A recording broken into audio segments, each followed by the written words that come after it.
Deus tem algo poderoso para te dizer hoje. Fique até o final. Ele vive. E onde ele vive, há cura, há vida, há poder. Queridos irmãos e irmãs, hoje eu te convido a meditar em uma verdade eterna, poderosa e transformadora. Jesus está vivo. Ele não é apenas uma lembrança histórica, não é uma figura distante, não é um mártir esquecido. Ele ressuscitou, venceu a morte e está presente, real e atuante em nossas vidas. Ele vive. E onde ele vive, tudo muda. A ressurreição de Jesus não foi um simples evento simbólico. Foi um ato sobrenatural, único na história da humanidade. Foi o grito do céu contra o domínio do inferno. A morte foi vencida, o pecado derrotado e o véu do templo foi rasgado. E o que isso significa para nós hoje? Significa que onde Jesus está, o impossível se torna possível. Onde Jesus reina, o medo não tem poder. Onde Jesus vive, o amor cura feridas, a fé remove montanhas e a esperança renasce mesmo no vale mais escuro da alma. Lembre-se do que diz João 11:25. Disse-lhe Jesus: Eu sou a ressurreição e a vida. Quem crê em mim, ainda que esteja morto, viverá. Isso não é poesia espiritual, é promessa viva. Ele é a ressurreição. Ele é a vida. Talvez você esteja enfrentando dias difíceis. Talvez o seu coração esteja sobrecarregado, ferido ou até mesmo desesperançoso. Mas ouça essa verdade. Onde Jesus entra, entra também a cura. Cura das emoções, cura das lembranças, cura do corpo e da alma. A mulher do fluxo de sangue tocou em Jesus e foi curada. Lucas 8:43-48. O cego Bartimeu clamou e recebeu visão. Marcos 10:46-52. O leproso se aproximou com fé e Jesus o purificou. Mateus 8:1-3. Ele vive e ele continua curando, mas ele não traz apenas cura. Ele é a própria vida. João 10:10 nos revela a missão de Jesus com clareza. Eu vim para que tenham vida e a tenham com abundância. Essa vida abundante não é medida por riquezas, bens ou fama, mas por presença. Quando Jesus vive em nós, o vazio se preenche, a solidão se transforma em companhia divina e até o sofrimento ganha um propósito maior. Ele nos dá vida que vence o pecado, vida que permanece além da morte, vida eterna. E junto da vida e da cura, há poder. O poder do Espírito Santo foi liberado sobre nós porque Jesus vive. Ele prometeu, mas recebereis poder ao descer sobre vós o Espírito Santo. Atos 1:8. Esse poder não é humano, não é emocional, não é passageiro. É o mesmo poder que ressuscitou Jesus dos mortos. Romanos 8:11. E que agora habita em nós. É o poder para dizer não ao pecado, para pregar com ousadia, para orar com autoridade, para amar quem nos feriu, para andar sobre as águas em meio às tempestades da vida. Você não está sozinho. Jesus vive em você e quando Ele vive dentro de nós, nada permanece como antes. Nossos olhos enxergam diferente, nosso coração bate com propósito e nossa boca passa a declarar a verdade que transforma. Ele vive e por isso eu também viverei. Querido irmão, querida irmã, não importa o que o mundo diga, não importa o que a sua dor grite, não importa quantas vezes você caiu, Ele vive e onde Ele vive, há cura, há vida, há poder. Hoje é dia de você entregar tudo aos pés dele. É dia de permitir que a vida ressuscitada de Cristo invada o seu coração com luz e esperança. É dia de se levantar, de crer novamente, de caminhar não pela lógica, mas pela fé. A mesma voz que chamou Lázaro para fora do túmulo está te chamando agora. Vem para fora, vem viver o novo, vem experimentar o meu poder. Jesus não está no túmulo, ele está aqui. Ele vive em você e isso muda tudo. A presença de Cristo tem O poder de transformar vidas de maneira profunda e duradoura. Ao longo da história, inúmeros testemunhos evidenciam como o encontro com Jesus resulta em mudanças significativas no coração, na mente e nas ações das pessoas. Neste estudo, exploraremos como a presença de Cristo atua na transformação pessoal, analisando fundamentos bíblicos, testemunhos contemporâneos e aplicações práticas para a vida cristã. O encontro com Cristo, o início da transformação. A transformação pessoal começa com um encontro genuíno com Jesus. Na Bíblia, vemos exemplos como o de Saulo, que após encontrar-se com Cristo no caminho de Damasco, teve sua vida radicalmente mudada, tornando-se o apóstolo Paulo. Atos 9:1-19. Esse encontro não apenas mudou sua direção, mas também sua identidade e propósito. Testemunhos contemporâneos reforçam essa realidade. Por exemplo, relata como uma vida de oração e busca por Deus levou a uma mudança de vida, afastando-se de antigos hábitos e encontrando um novo propósito em Cristo. A renovação da mente e do coração. A presença de Cristo não apenas altera comportamentos externos, mas transforma internamente, renovando a mente e o coração. Romanos 12:2 nos exorta: não se conformem com este mundo, mas transformem-se pela renovação da sua mente. Essa renovação é essencial para discernir a vontade de Deus ao que contraria os padrões do Evangelho, propósitos, permitindo que a palavra de Deus gere mudanças de dentro para fora. A formação do caráter de Cristo em nós. A transformação pessoal implica na formação do caráter de Cristo em nossas vidas. Isso significa desenvolver atributos como amor, humildade, paciência e mansidão. Hebreus 1:3 descreve Cristo como o resplendor da glória de Deus e a expressão exata do seu ser, indicando que, ao sermos transformados, refletimos sua imagem. Enfatiza que, ao permitir que o Espírito Santo molde nosso caráter, tornamo-nos mais semelhantes a Cristo, vivendo de maneira que glorifica a Deus e impacta positivamente aqueles ao nosso redor. Testemunhos de transformação. Evidências do poder de Cristo. Os testemunhos de vidas transformadas são evidências concretas do poder de Cristo.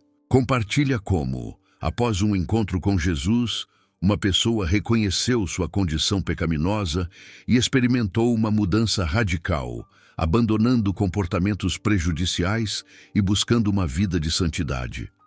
Relata a história de alguém que, antes envolvido em comportamentos imorais, encontrou em Cristo a força para mudar e viver de acordo com os princípios do Evangelho. A transformação como processo contínuo. A transformação pessoal é um processo contínuo que requer perseverança e dependência constante de Deus. Filipenses 1:6 afirma: aquele que começou boa obra em vocês vai completá-la até o dia de Cristo Jesus. Isso nos encoraja a confiar que Deus está continuamente trabalhando em nossas vidas, moldando-nos à imagem de seu Filho. Destaca que reconhecer áreas que precisam de mudança e estar disposto a ser confrontado são passos essenciais para experimentar a transformação que Deus deseja realizar em nós. A presença de Cristo é o agente transformador mais poderoso que podemos experimentar. Ao nos encontrarmos com Ele, somos convidados a uma jornada de renovação e crescimento, onde nossa mente, coração e caráter são moldados à sua semelhança. Testemunhos de vidas transformadas, tanto nas Escrituras quanto nos dias atuais, nos inspiram a buscar essa transformação contínua, confiando que aquele que começou a boa obra em nós é fiel para completá-la. Vivemos em tempos marcados por incertezas e desafios, onde a esperança muitas vezes parece escassa. No entanto, para os cristãos, a esperança não é apenas um sentimento passageiro, mas uma certeza fundamentada na pessoa e na obra de Jesus Cristo. Esta esperança transcende as circunstâncias presentes e nos projeta para um futuro glorioso ao lado de Deus. A natureza da esperança cristã. A esperança cristã difere da esperança comum, que muitas vezes se baseia em desejos ou expectativas incertas. No contexto bíblico, a esperança é uma expectativa segura e confiante nas promessas de Deus, como afirma o apóstolo Paulo. Pois na esperança fomos salvos, mas esperança que se vê não é esperança. Quem espera por aquilo que está vendo? Romanos 8:24.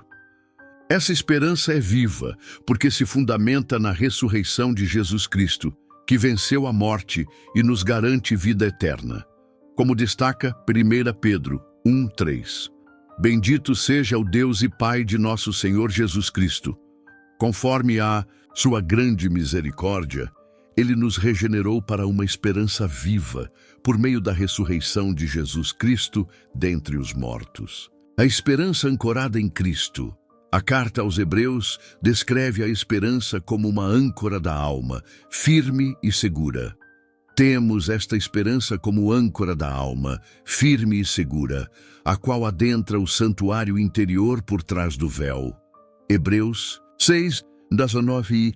Assim como uma âncora mantém o navio firme em meio às tempestades, nossa esperança em Cristo nos sustenta diante das adversidades da vida. Ela nos lembra que, independentemente das circunstâncias, Deus está no controle e cumpre suas promessas.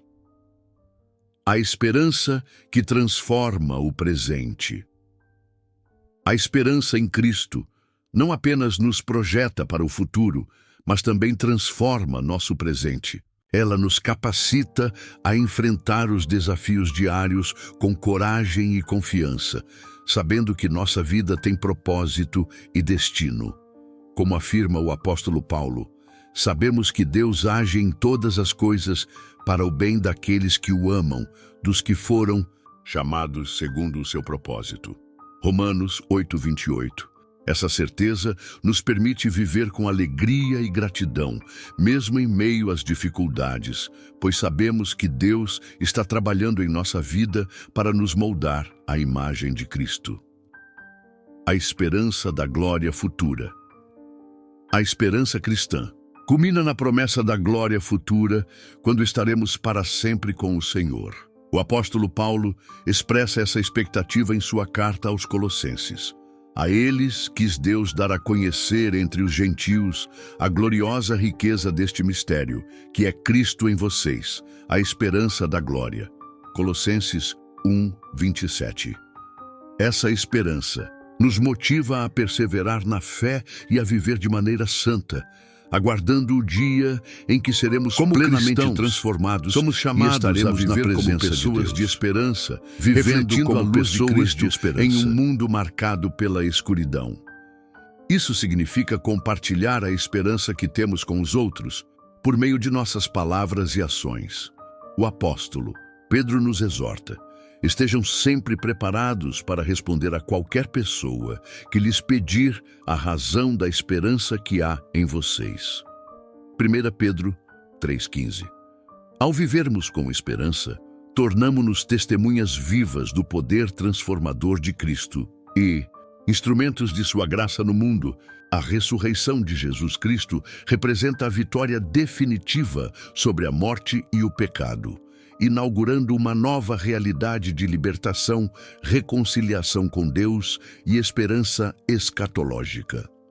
Por meio de sua morte e ressurreição, ele removeu o aguijão da morte, cumpriu as profecias do Antigo Testamento e garantiu a justificação dos crentes, assegurando-lhes participação na nova criação.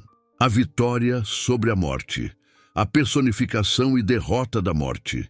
A morte, personificada como inimiga final, é derrotada quando Cristo ressuscita, conforme Paulo exalta.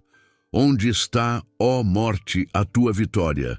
Onde está, ó túmulo, o teu aguilhão? 1 Coríntios 15:55. Essa vitória histórica rompe o domínio que a morte exercia sobre a humanidade. Cumprimento da profecia de Isaías. Paulo conecta sua declaração à profecia de Isaías 25:8. Ele destruirá para sempre a morte. Isaías 25:10. Ao ressuscitar, Jesus cumpre esse oráculo, confirmando que o reino de Deus inicia sua consumação na nova criação. A vitória sobre o pecado. O apóstolo explica que o aguijão da morte é o pecado, e o poder do pecado é a lei. Mas Cristo removeu esse jugo ao cumprir a lei e derramar seu sangue pela redenção da humanidade, substituição sacrificial e justificação. A morte vicária de Jesus é o pagamento definitivo pelos pecados, 2 Coríntios 5:21, proporcionando justificação aos que nele creem. Seu sacrifício substitutivo satisfaz a justiça de Deus, garantindo perdão e reconciliação. Implicações teológicas e práticas. Esperança viva e nova criação. A ressurreição não é apenas um evento passado, mas a garantia da nova criação. Crentes participam de uma esperança viva e aguardam corpos imperruptíveis e vida eterna, poder transformador no presente. Esses eventos escatológicos impactam o hoje. A certeza da vitória sobre morte e pecado traz coragem para enfrentar o sofrimento, promove santificação e impulsiona a missão de reconciliação no mundo. A ressurreição de Cristo sela a vitória definitiva sobre a morte e o pecado, cumprindo promessas antigas e inaugurando a nova criação. Crentes são chamados a viver na liberdade dessa vitória, testemunhando a reconciliação e a esperança que fluem do túmulo vazio. Viver à luz da vitória de Cristo sobre a morte e o pecado significa traduzir essa realidade em atitudes cotidianas que demonstrem coragem diante do sofrimento e compromisso com a reconciliação. Abaixo, 5 práticas fundamentais. Ancorar-se na palavra e na oração. Por quê? A certeza da vitória de Cristo nos dá segurança interior, mesmo quando emoções e circunstâncias nos abalam. Como? Medite diariamente nas promessas bíblicas por Stuart em Romanos 8:37-39 e apresente a Deus suas angústias em oração. Filipenses 4:6-7. Essa disciplina reforça sua fé e traz paz que ultrapassa todo entendimento. Testemunhar com autenticidade. Por quê? Compartilhar como Cristo venceu o pecado e a morte em sua vida convida outros a experimentarem a mesma esperança. Como? Use seu testemunho pessoal em conversas e redes sociais. Relate situações em que você experimentou consolo divino no sofrimento e reconciliação com Deus e com pessoas feridas. Servir em comunidade. Por quê? A missão de reconciliação não é individual, mas corporal. 2 Coríntios 5:18-20. Como? Envolva-se em ministérios de apoio a pessoas em dor. Hospitais, grupos de acolhimento de dependentes químicos, violência doméstica, etc. Seu serviço é sinal visível do poder restaurador de Cristo. Praticar o perdão radical. Por quê? O perdão reflete a reconciliação que recebemos em Cristo. Colossenses 1:21-22. Como? Quando ofendido, lembre-se de que perdoar é soltar o outro e libertar-se. Efésios 4:31-32. Ore pelos inimigos e, sempre que possível, busque restauração de relacionamentos quebrados. Viver com esperança escatológica. Por quê? A certeza de que toda lágrima será enxugada. Apocalipse 21:4. Dá coragem para enfrentar injustiças e sofrimentos atuais. Como? Em meio a tribulações, fixe os olhos na promessa da nova criação. Cultive projetos de justiça social. sabendo que cada ato de bondade antecipa o reino vindouro. A vida à luz da vitória de Cristo sobre a morte e o pecado se traduz em práticas diárias que manifestam coragem no sofrimento e compromissos de reconciliação. A seguir, aprofundamos cada uma das 5 dimensões já apresentadas, com princípios bíblicos e orientações práticas fundamentadas em fontes diversas. Para suportar as tempestades da alma, e na oração, é preciso um fio inquebrantável que nos ligue a Jesus. Meditação nas promessas bíblicas, como âncora da alma, firme e segura. Hebreus 6:19.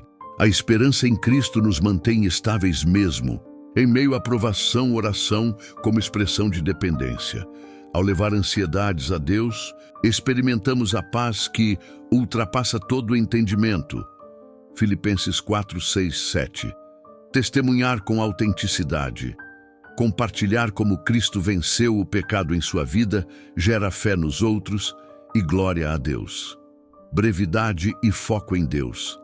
Testemunhos curtos, 2, 3 min. Mantenha a atenção no agir de Cristo, não nos detalhes pessoais.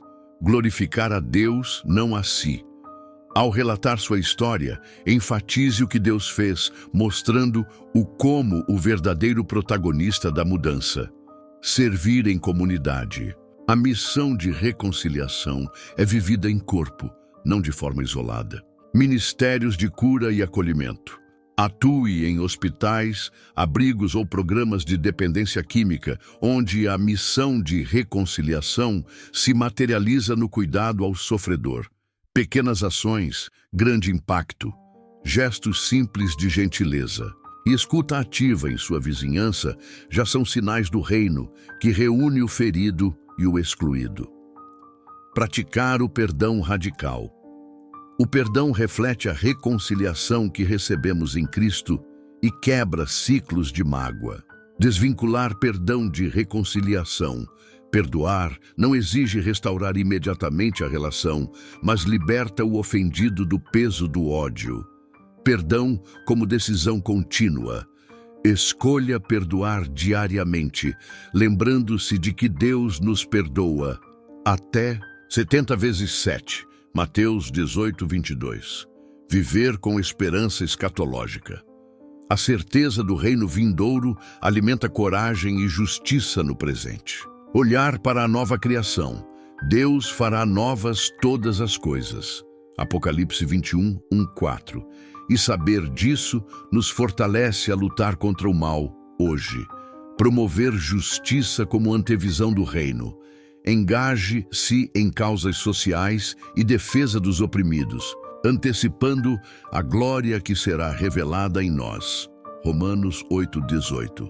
Cada uma dessas práticas, fundamentada nas Escrituras e em experiências de ministérios e conselhos teológicos, ajuda-nos a incorporar a vitória de Jesus em nossa rotina, sendo luz de coragem e reconciliação num mundo que anseia por esperança. Amém. E aí, pessoal, muito obrigado por acompanhar mais este vídeo aqui no canal. Se você foi abençoado pelo conteúdo, deixe seu like, compartilhe com amigos e inscreva-se para não perder as próximas mensagens de esperança e transformação em Cristo. Ative o sininho para receber notificações em primeira mão. Deixe nos comentários como você tem vivido a vitória de Jesus no seu dia a dia e o que mais você gostaria de ver por aqui. Que a paz e a alegria daquele que venceu a morte e o pecado estejam com você. Até o próximo vídeo. Ele vive, e onde ele vive, a cura, a vida, a poder.